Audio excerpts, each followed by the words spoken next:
Hey guys, finally I'm making my Megaminx tutorial, and it's such a nice day that I'm making it outside. I've attempted to make this tutorial a few times, and I figured out that the best way is to just explain it, assuming that you guys know how to solve a normal 3x3, because otherwise this video would be twice as long as it needs to be, and I'm pretty sure anyone that's trying to attempt to solve this would know how to solve a 3x3 anyways. So I'm going to assume you're fairly fluent at 3x3 solves, because really a Megaminx is just a really glorified 3x3. A lot more pieces, a few more steps, but pretty much the same algorithms. Which is kind of strange, but you'll see what I mean later. So let's just scramble this up and we'll get started.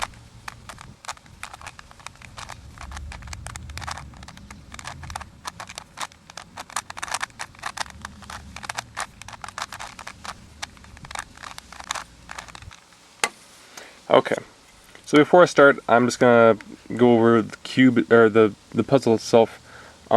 This is a Megaminx from cubeforyou.com. I'll put the link directly to where I got it in the description. Also, the color scheme is a bit off. I couldn't really find a standard Megaminx color scheme, so I just pretty much threw the stickers on the way I thought looked nice.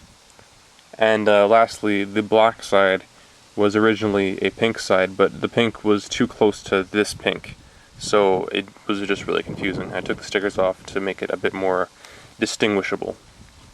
Alright, so like a 3x3 solve, we're just going to start with the cross. But now there's 5 pieces, so it's actually a star. So the first step is a star. And we're just, exactly the same as normal. We're going to be placing the edge pieces. I'm going to do it on white. You can do whatever color you want. Place all the edge pieces around the centerpiece. And this should be pretty common sense for pretty much everybody. Alright, and we got our star. That's the first step. The next step is to get these F12 pairs.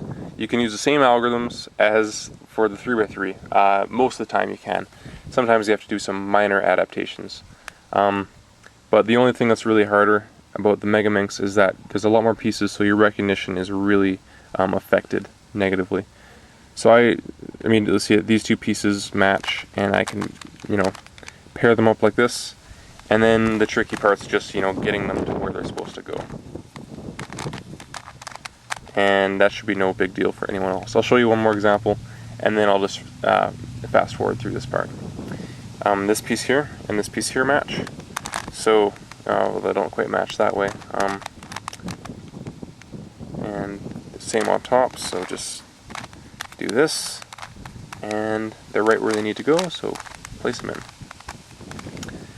So that's a couple examples of the first F2L.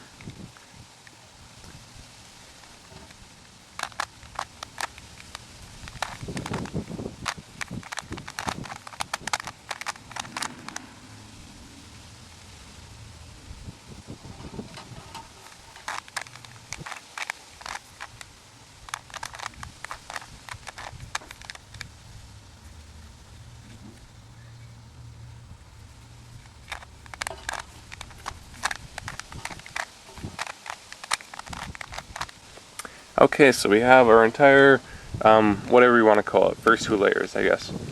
And it's starting to look like we know what we're doing. Full solid kind of chunk on the bottom. And now the third step, which is sort of like another cross, I guess you could say. Around all of these top hemisphere centers, we want to get little V's underneath, which consist of 1 corner and 2 edges. And basically just connecting these corners very nicely to the first 2 layers we've already done. Might sound kind of weird at the moment. I'll just give you a good example here. So this piece, and I'll need this corner, which is orange, blue, and pink.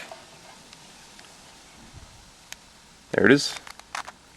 And actually placing the pieces in this part really reminds me of the Lars-Petrus method, the way that you actually have to build these blocks.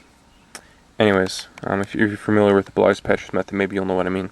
But yeah, this is step 3. You're just trying to get these little V's, these corners, and these 2 edges underneath each one of these centers. So there's 5 of these, and this part actually takes the longest, I think. So I'll just really quickly do the rest of these. Okay, well that took a little while, but we got all of these V's in, and starting to come together. Now we actually have a second F2L. There are kind of two F2L sort of steps in here. We got to get these new edge slots in. So basically it's the same thing as the second step, except it's a lot easier because we're only got so many pieces we have to look at this time. Recognition is a lot easier in this part. So, you know, same thing. You could use pretty much almost the same algorithms as you do on a 3x3 most of the time. And, you know, really not that big a deal for getting these pieces in.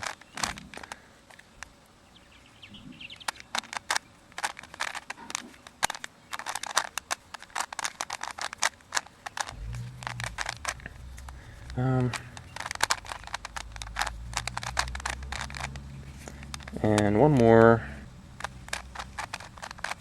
And there we go. And our entire, everything but the last layer is done. So the last layer is something else. Unfortunately, I can't fit the entire explanation into one video, so I'll have to split it here into two separate parts. Please check out part 2 of this video, which I've conveniently linked in the video description. It'll explain how to perform the last layer of the Megaminx. And as always, don't forget to rate and comment on this video.